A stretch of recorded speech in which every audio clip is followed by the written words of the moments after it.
Let's talk a little bit more about Mike. In my previous Mike video, I discussed the symbolism behind the character, and how Mike was a symbolic angel over Tenna's world.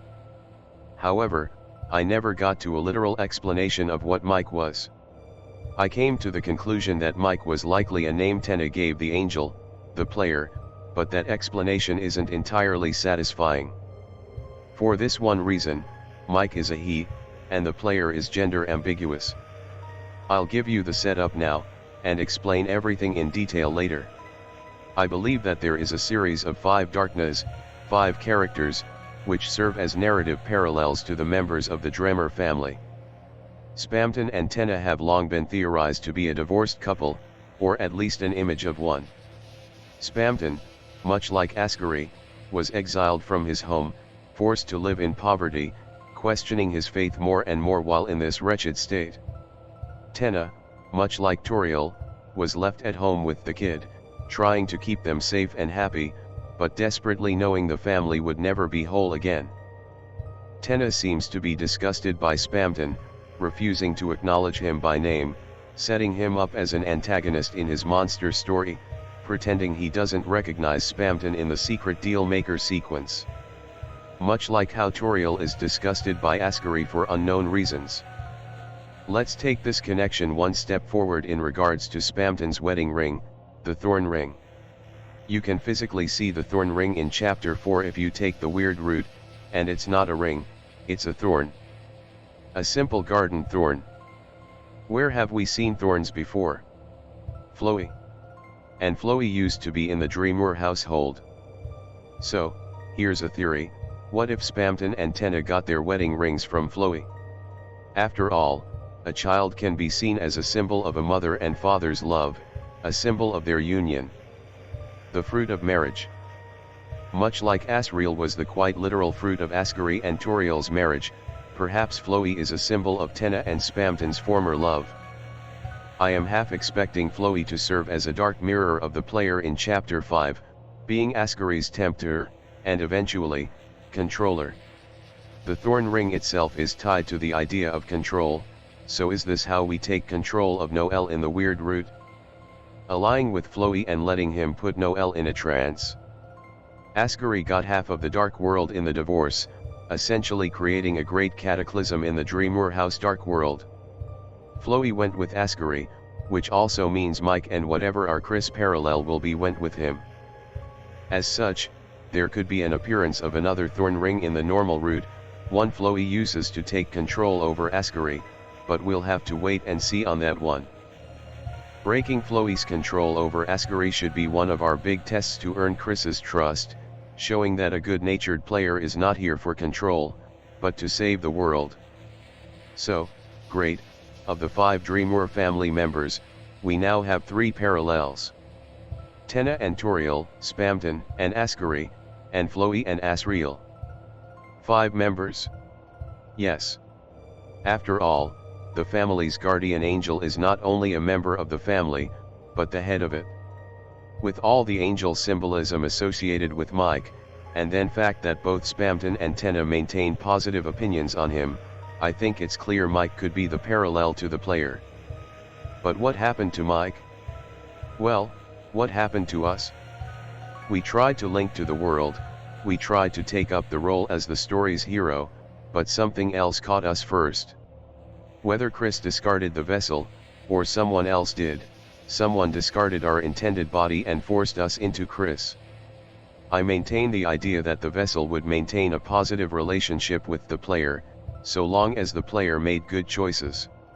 We have no reason to believe that the vessel would have hated us, unless we said we were disgusted by them in the Goner Maker. But then we got trapped in an abusive vessel that only uses us as a tool for a mysterious plan we don't know everything about. Ascari and Chris used to be big fans of that old cowboy show, the black and white one with puppets. The second I heard Tenna say this in my playthrough, I was almost certain the secret boss would be Woody Theory. However, with the Dark World split between TV World and Flower World, we have not so easily seen the end of Woody Theory. Out of the 4 main environments for Tenna's mini-games, the cowboy one is the one we get the least information about. We know well and good about Toriel's baking show, Des's rock show, and Susie's monster show, having Tenna explain the rules and context of every single one. However, you have to go out of your way to find information about the cowboy show, going back to Tenna after Susie's done talking to him.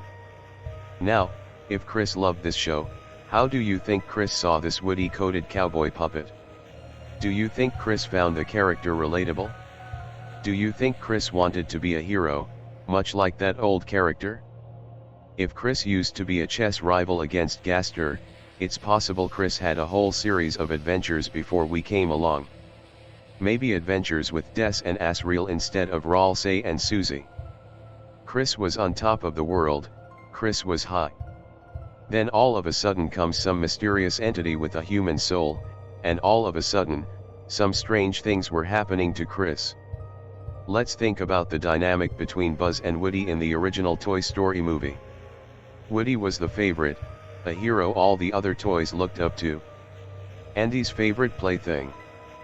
Chris was a hero before we came along, having adventures we will maybe never know about. Gaster's favorite plaything. Then all of a sudden, Gaster got bored playing with Chris. Gaster didn't want to play with humans anymore, Gaster wanted to play with the angels. So, Gaster invites us to play Deltarune. Chris listens in on our conversation throughout the whole thing, then discards the vessel so Chris won't be replaced. Similar to how Andy started playing with Buzz a lot more than Woody, and Woody developed fears of replacement. Fears of replacement which cause Woody to make a brash decision which accidentally makes Buzz go missing. This is assuming my earlier theories that Chris is the discarder, although I will admit, Des' discarder theory has a lot of evidence too. So, my main theory. Chris's Spamton family parallel will be heavily based on Woody, a cowboy or sheriff. One of the official toys made for the old cowboy show, a toy Ascari bought for Chris. I'll call my version Sheriff Flintlock, though I know that's probably not gonna be his name when the chapter comes out. If Chris discarder vessel theory is true, I think Sheriff Flintlock may have kidnapped Mike and sewed Mike into his stuffing. These two are constantly at war with each other, but given both characters' inability to leave, they fight for control over the body. If Chris discarder theory isn't true, then the two would have been sewed together by an unknown source, and blame each other for their caged relationship. I think if Flowey is already gonna serve as the toxic parallel to the player, I think Mike should be a positive parallel to the player. Mike trying to make the best of a bad situation, whereas Flowey is just trying to exert freedom over someone else. I think this boss will turn the soul purple, strings which restrict the player's movement. Just as Sheriff Flintlock restrains Mike, Sheriff Flintlock will also restrain the player. So, since we have already met Toriel and Ascari's parallels, I think for the chapter which takes place in the last normal area, it would be fitting if the main boss was an Asriel parallel, and the secret boss was a Chris parallel. And in regards to the friends inside both of these characters, both of these relationships represent the two different types of players the player could be, the caged angel, or the controlling devil. So Mike would be a microphone with an appearance similar to an angel, and Sheriff Flintlock would be a cowboy doll with the microphone sewed inside.